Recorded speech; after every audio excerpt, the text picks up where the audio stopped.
하나님의 말씀은 시편 46편 1절에서 11절 말씀입니다. 하나님은 우리의 피난처시요 힘이시니 환난 중에 만날 큰 도움이시라. 그러므로 땅이 변하든지 산이 흔들려 바다 가운데 빠지든지 바닷물이 흉용하고 뛰놀든지 그것이 넘침으로 산이 요동할지라도 우리는 두려워 아니하리로다. 한 시내가 있어 나뉘어 흘러 하나님의 성 곧 지극히 높은 자의 장막에 성소를 기쁘게 하도다. 하나님이 그 성 중에 거하심에 성이 요동치 아니할 것이라. 새벽에 하나님이 도우시리로다. 이방이 헌화하며 왕국이 동하였더니 저가 소리를 바라심에 땅이 녹았도다. 만군의 여호와께서 우리와 함께 하시니 야곱의 하나님은 우리의 피난처시로다. 와서 여호와의 행적을 볼지어다. 땅을 황무케 하셨도다. 저가 땅끝까지 전쟁을 쉬게 하시며 활을 꺾고 창을 끊으며 수레를 불사르시는도다. 이르시기를 너희는 가만히 있어 내가 하나님 됨을 알지어다.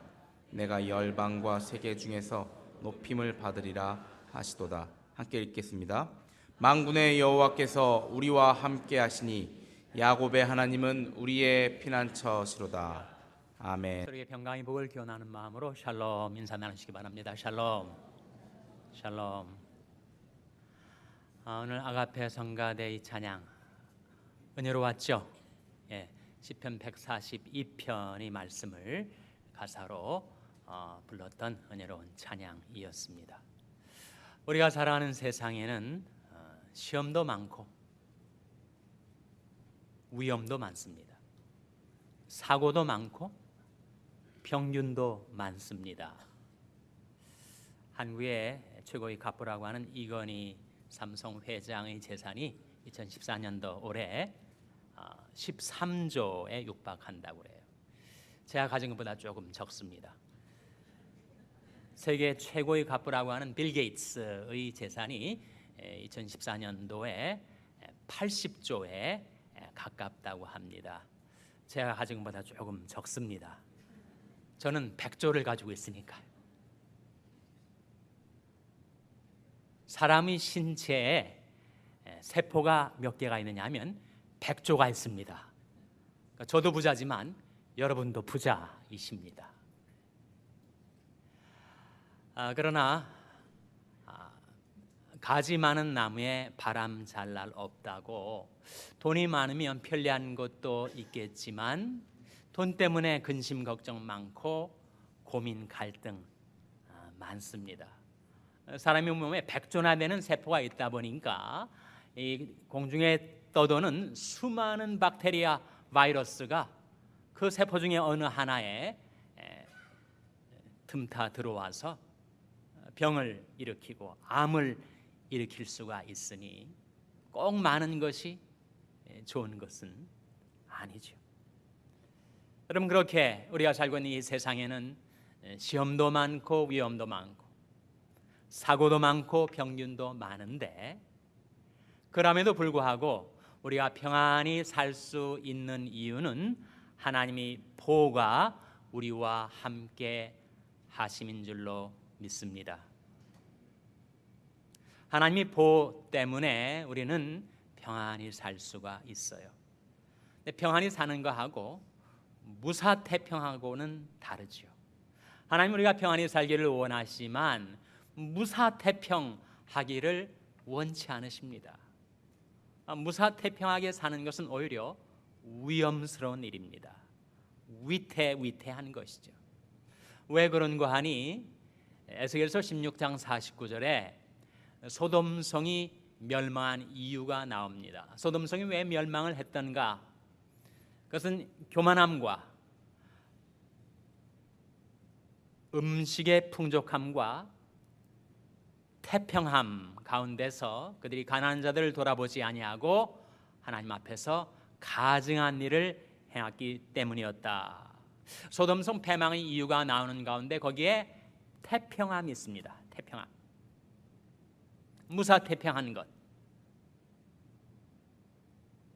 그래서 우리가 하나님이 보호하심을 의지해서 무사태평 말고 평안히 살아갈 할 수 있으려면 조심해야 되죠. 우리가 조심해야 됩니다. 그래서 오늘 하나님 말씀을 통해서 하나님의 보호가 어떻게 우리에게 나타나는가, 하나님의 보호의 세 가지 형태와 우리가 어떻게 하면 하나님의 보호를 의지해서 조심해서 살 수 있는가, 우리가 조심스러운 삶의 세 가지 방식을 함께 나누고자 합니다. 먼저 하나님의 보호가 우리에게 임하는 세 가지 형태가 1절 말씀에 나와 있습니다. 시편 46편 1절 같이 읽겠습니다. 시작. 하나님은 우리의 피난처시요 힘이시니 환난 중에 만날 큰 도움이시라. 하나님은 우리의 피난처이십니다. 우리가 세상에서 환난을 당할 때 우리가 하나님께로 피하면 거기에 우리 안전함이 있습니다. 아무리 세상의 환난과 곤경이 우리를 향하여 밀어닥칠지라도 우리가 하나님께로 피하여 숨어 있으면 거기에 안전함이 있다는 거예요. 만군의 여호와께서 우리와 함께 하시니 야곱의 하나님은 우리의 피난처시로다 하는 말씀이 7절과 11절에 똑같이 두 번 나와요. 7절 말씀 같이 읽겠습니다. 7절 말씀 시작. 만군의 여호와께서 우리와 함께 하시니 야곱의 하나님은 우리의 피난처시로다. 11절도 같이 읽겠습니다. 시작. 만군의 여호와께서 우리와 함께 하시니 야곱의 하나님은 우리의 피난처시로다. 글자 하나 다르지 않고 똑같은 말씀이 두 번 반복되어 나타납니다. 만군의 하나님, 만군이 의미하는 바는 하늘의 모든 천군과 천사를 가리키는 것이고, 만군의 여호와라는 하나님의 이름의 뜻은 천지 만물을 창조하시고 섭리하시고 구속하시고 심판하시는 하나님이란 뜻입니다. 만군의 여호와께서 우리와 함께 하시니 야곱의 하나님은 우리의 피난처시로다. 야곱의 하나님은 무슨 뜻이죠? 이스라엘의 하나님. 이스라엘이 다른 이름이, 본래 이름이 야곱이니까. 이스라엘 민족을 가리키기도 하지만 이 구절 속에 담겨진 의미는 하나님은 야곱과 같은 자에게도 피난처가 되어주신다. 야곱이 어떤 인물입니까? 간사하고 깨도 많고 결함도 많고 부도덕하고 비윤리적인 문제 많은 야곱에게도 하나님은 피난처가 되신다. 그 야곱이 하나님께로 피하려 할 때 너 내게 오지 말라라고 하나님께서 물리치지 않으신다는 거예요. 요한복음 6장 37절에 내게 오는 자는 내가 결코 물리치지 아니하리라. 그래서 우리도 야곱처럼 하나님 앞에서 결함 많고 문제 많은 인생이지만 우리 하나님께로 피하면 하나님께서 우리를 즉각 받아주신다는 거예요. 그래서 우리가 시험 많고 환난 많은 이 세상을 살아가지만 평안을 누리며 살 수 있는 길은 하나님의 보호하심이 우리와 함께 하기 때문인데, 하나님은 어떤 형태로 우리와 함께 하시는가? 우리의 피난처로 우리와 함께 하십니다.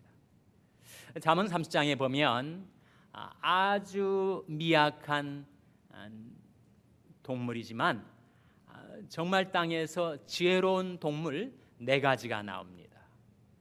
아주 힘이 없고 미약한 동물이지만 정말 지혜로운 4가지 동물, 어떤 것들이 있을까요?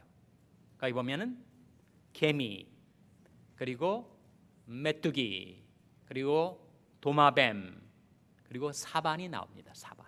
이 사반이라는 동물은 생소한 이름인데, 그것은 팔레스타인 땅에 사는 바위 너구리를 가리킵니다. 그러니까 아주 작고 힘이 없어가지고 일이나 늑대나 맹수가 덮치면 그냥 잡아 먹힐 수밖에 없는 그런 동물인데, 이게 바위 틈, 바위 사이에서 살기 때문에 맹수가 자기를 쫓아올 때 그 바위와 바위 틈 사이로 쏙 피하여 숨는다는 거예요. 그럼 바위를 깨뜨리지 못하면 그 속에 숨어있는 그 사반을 잡아먹을 수가 없는 거예요. 자기보다 얼마나 더 힘도 세고 사나운 맹수라 할지라도 그 맹수가 달기가 들어도 그 사반은 그 바위 틈 사이로 숨어 피해서 거기서 보호를 받고 사니 작고 힘이 없지만 지혜로운 동물이다 하는 거죠. 여러분, 우리가 살고 있는 이 세상에 사나운 맹수와 같은 마귀가 우리를 삼키려고 달려들고 있습니다. 베드로전서 5장 8절 9절 말씀에 근신하라 깨어라 너희들 중 마귀가 우는 사자같이 두루다니며 삼킬 자를 찾나니 너희는 믿음을 굳게 하여를 대적하라. 이는 세상에 너희 형제들도 동일한 고난을 당하는 줄 알미니라 하는 말씀이 나오죠. 거기에 마귀는 우리보다 훨씬 능력도 많고 더 간계가 지혜가 많은 자인데 사자처럼 우는 사자처럼 우리를 삼키려고 우리에게 달겨들 때 우리가 사반처럼 바위 너구리처럼 그 반석 사이 만세 반석이신 우리 주 예수 그리스도의 사랑의 품으로 피하여 숨으면 거기에 안전함이 있다는 거예요. 잠언 18장 10절 말씀에 여호와 이름은 견고한 망대라 의인은 그리로 달려가서 안전함을 얻느니라 하는 말씀이 나오죠. 하나님의 보호가 우리에게 어떻게 임하여 있는가? 우리에게 피난처로 와 계십니다. 만군의 여호와께서 우리와 함께 하시니 야곱의 하나님은 우리의 피난처시로다. 둘째로 하나님의 보호가 우리의 어떤 형태로 와 있는가? 하나님은 우리의 힘이시라고 했죠. 1절 말씀에 하나님은 우리 피난처시요 힘이시니. 여러분, 살다 보면 마음도 몸도 힘이 빠져버릴 때가 있습니다. 시리와 낙심에 빠져서 의욕도 용기도 내 마음이 잃어버리게 되고 내 육신에도 힘이 다 빠져나가서 정말 손가락 하나 움직일 힘조차 없는 것처럼 무기력하게 느낄 때가 우리에게 있다는 거예요. 근데 힘이 펄펄 나는 사람을 보면 정말 그 사람 가지고 있는 힘 나한테 조금만 줬으면 좋겠다, 그렇게 느껴질 때가 있다는 거예요. 그런데 하나님은 우리의 힘이 되신다. 하나님은 우리의 힘의 근원이 되신다. 하나님은 우리의 힘의 원천이 되신다 하는 거죠. 이사야 40장에 보면 그런 말씀이 나옵니다. 우리 하나님에게는 명철이 한이 없으시고 하나님은 피곤을 타지 않으신다. 여러분, 세상에 그 누구도 천하 장사라 할지라도 계속 단조로운 길을 행하다 보면 피곤해지고 녹초가 될 수가 있는데 우리 하나님에게는 명철이 한이 없으시고 힘도 한이 없으시다. 이사야 26장 4절 말씀에 너는 여호와를 영원히 의뢰하라. 주 여호와는 영원한 반석이시미로다. Everlasting Rock이 나옵니다. 근데 킹 제임스 버전은 그 말씀을 번역하면서 너희는 여호와를 영원히 의뢰하라. 주 여호와는 영원한 반석이시미로다 하는 영원한 반석을 Everlasting Strength라고 번역을 하고 있습니다. 즉 하나님에게는 영원한 힘이 있다. 하나님은 영원한 힘 자체이시다. 그러니까 우리가 하나님께 힘을 받아 세임받아 살아가는 인생들인데 내가 이렇게 자꾸 하나님께 힘을 받았었으니 하나님께 그 힘이 떨어지면 어떻게 될까? 하나님에게 힘이 딸리게 되면 어떻게 될까? 그런 걱정하지 마시라는 거예요. 여러분이 날마다 평생 그 셈을 받아 살아도 우리 하나님에게는 마르지 않는 힘의 원천이 있으시다는 것입니다. 하나님은 우리 피난처시요 하나님은 우리의 힘이시라. 셋째로 하나님께서는 어떤 형태로 우리 삶 속에 보호가 되시는가? 환난 중에 만날 큰 뭐가 되신다고요? 큰 도움이시라. 여러분, 하나님은 우리가 환난 중에 만날 큰 도움이십니다. A very present help in trouble. 우리가 트러블 속에 빠질 때 즉각 거기에 임재하셔서 우리를 도우시는 도움이 되어주세요. 오늘 본 말씀 시편 46편 4절 5절 한번 같이 읽겠습니다. 4절 5절 말씀 같이 읽습니다. 시작. 한 시내가 있어 나뉘어 흘러 하나님의 성 곧 지극히 높으신 자의 장막의 성소를 기쁘게 하도다. 하나님이 그 성중에 거하심에 성이 요동치 아니할 것이라. 새벽에 하나님이 도우시리로다. 이 말씀 속에 한 시내가 나오죠. 이 시내는 어떤 시내를 말할까요? 그것은 하나님과 어린 양의 보좌로부터 흘러나오는 수정같이 맑은 생명수의 강물을 가리킵니다.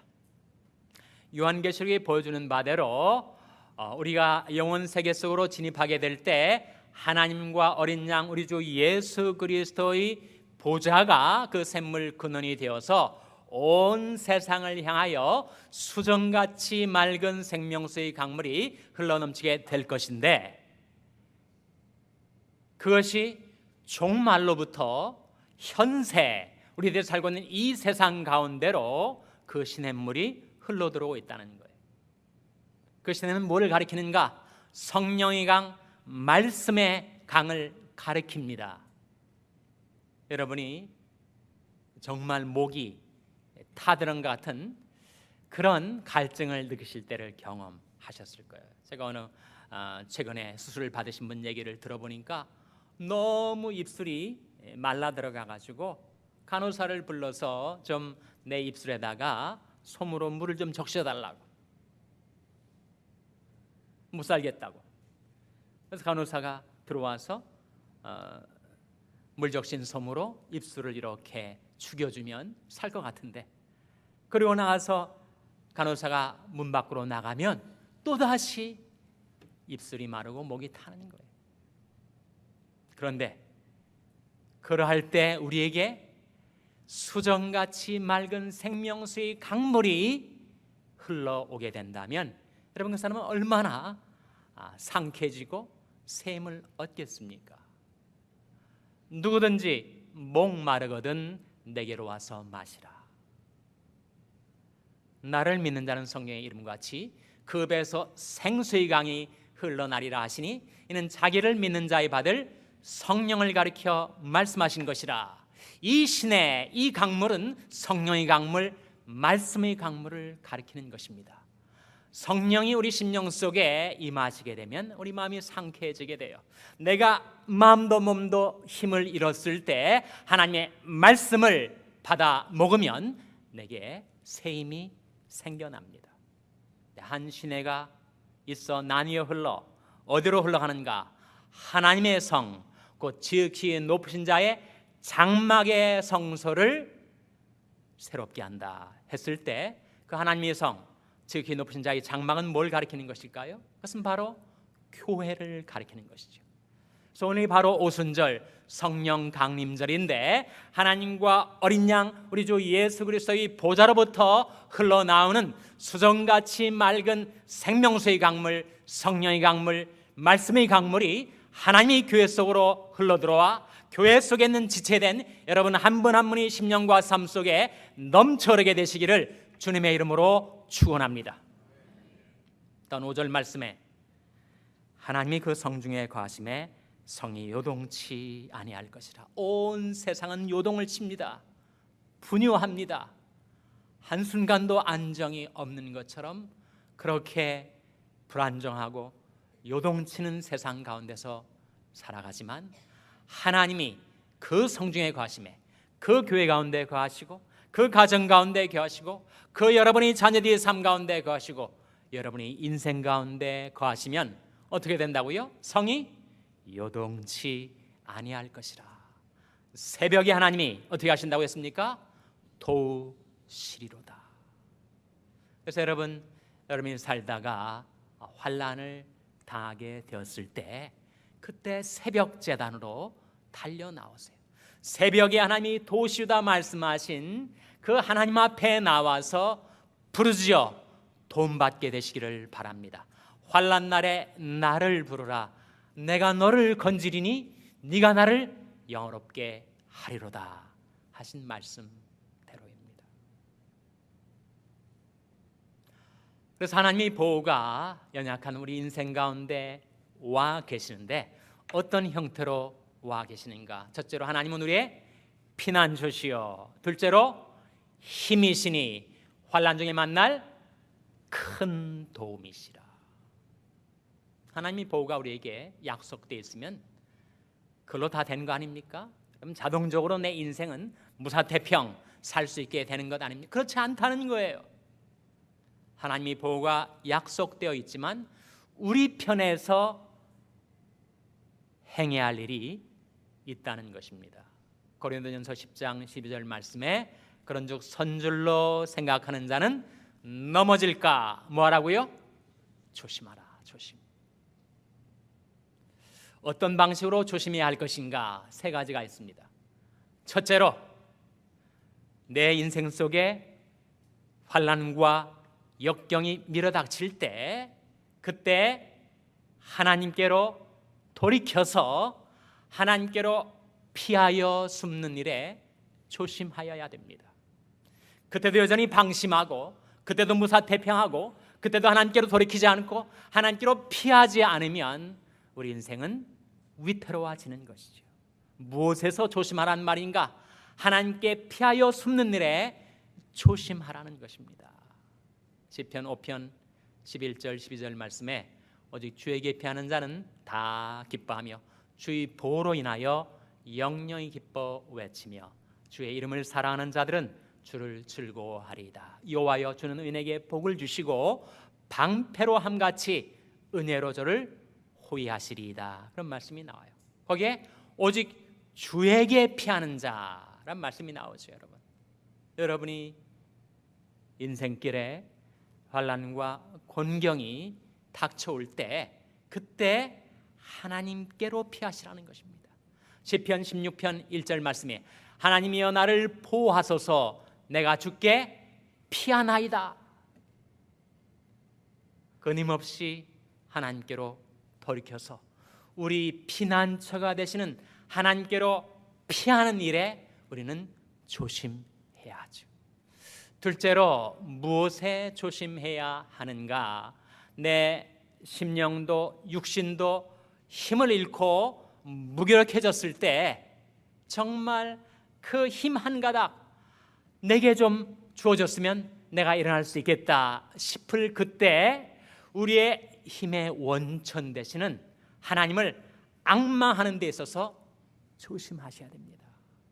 이사야 40장 31절 말씀에 오직 여호와를 앙망하는 자는 새 힘을 얻으리니 독수리의 날개치며 올라감 같을 것이요 다른 박질하여도 곤비치 아니하겠고 걸어가도 피곤치 아니하리로다 하는 말씀이 나와요. 거기에 오직 여호와를 앙망하는 자는 새 힘을 얻으리니 어떻게 하는 것이 앙망하는 것인가? 앙망의 앙자는 우러를 앙자, 망자는 바라볼 망자. 우리 문제는 무엇인가? 우리가 힘을 잃고 무기력해졌을 때도 여전히 우리 관심, 우리 시선은 땅으로 세상으로 내어 깔려 있어서 고개를 들어 심령의 눈을 들어 하나님을 바라보지 못하는데 우리 문제가 있습니다. 그런데 오직 여호와를 앙망하는 자, 우러러 하나님을 바라보는 자는 그 믿음의 시선을 통하여 하나님께로부터 힘이 우리에게로 전달이 된다는 거예요. 힘의 원천은 하나님, 그리고 그 힘을 받아들이는 파이프라인은 주님을 앙망하는 우리의 믿음의 시선이라는 것입니다. 거기에서 조심하라. 하나님을 바라보는 내 믿음의 시선이 하나님께로부터 떨어져서 세상 물결치는 세상 풍랑을 바라볼 때 내 심령도 내 인생도 요동칠 수밖에 없다는 거예요. 어떻게 하나님의 보호하심을 받으며 살 수 있단 말인가? 우리 힘이 되시는 하나님을 앙망할 때 오직 여호와를 앙망하는 자는 새 힘을 얻으리니 독수리의 날개치며 올라감 같을 것이요 다른 박질하여도 곤비치 아니하겠고 걸어가도 피곤치 아니하리로다. 날마다 하나님을 앙망하시고 평생 하나님을 앙망하셔서 하나님께서 날마다 부어주시는 세임받아 살아가게 되시기를 주님의 이름으로 축원합니다. 셋째로, 우리 하나님이 보호하심을 실제로 경험하며 살 수 있는 삶의 방식, 무엇에 있어서 조심하라는 말인가? 환난 중에 만날 큰 도움이 되시는 그 하나님의 도움을 구하는 일에 조심하라 하는 거죠, 여러분. 야고보서 4장 2절 말씀에 너희가 얻지 못함은 구하지 아니하며 라는 말씀이 나옵니다. 우리가 지금까지 살면서 정말 그때 구했더라면 받았을 하나님의 도우심과 하나님의 축복을 얼마나 많이 잃어버리고 우리가 살아왔는지 되돌아보면 후회 막급한 일이 많습니다. 그런데 우리 하나님의 보호하심을 날마다 경험하며 살 수 있는 길이 무엇인가? 필요할 때, 문제 생겼을 때, 넘어졌을 때, 환난이 닥쳐왔을 때, 그때 하나님의 도우심을 구하는 데 있어서 조심하라 하는 거죠. 환난 날에 나를 부르라. 내가 너를 건지리니 네가 나를 영화롭게 하리로다. 그래서 오늘 하나님의 말씀을 통해서 하나님은 어떻게 우리에게 보호가 되시는가? 세 가지. 하나님 우리 피난처가 되시기 때문에, 하나님 우리 힘이 되시기 때문에, 하나님은 환난 중에 만날 큰 도움이 되시기 때문에. 그럼 자동적으로 저절로 우리는 보호받으면서 평생 무사태평 살 수 있단 말. 그렇지 않고 우리 편에서 조심해야 되는데 무엇에서 조심할 것인가? 우리 피난처가 되시는 하나님께로 돌이켜 피하여 숨는 일에 있어서 우리는 조심해야 되고, 우리 힘이 되시는 하나님을 앙망함으로 세임받아 살아가는 일에 조심해야 하고, 셋째로 우리가 환난을 당할 때, 내 발이 환난 속에 빠져들게 되었을 때 즉각 하나님께 도움을 구하는 일에 조심하며 살아갈 때 하나님의 보호가 여러분의 인생 가운데 날마다 평생 영원토록 임하게 되시기를 주님의 이름으로 축원합니다. 기도하시겠습니다. 아버지 하나님, 하나님의 말씀을 통하여 하나님께서 저희들이 피난처가 되어주시고 저희들이 힘이 되어주시고 환난 중에 만날 큰 도움이 되어주심을 감사드립니다. 하나님, 저희들도 이제 돌이켜서 하나님께로 끊임없이 피하여 숨게 하여 주시고, 하나님께 하나님을 앙망함으로 세임받아 살게 하여 주시고, 하나님께 부르짖어 간구함으로 환난 중에 만날 큰 도움이 되시는 하나님을 만나 살게 하여 주시옵소서. 예수님의 이름으로 기도하옵나이다. 아멘.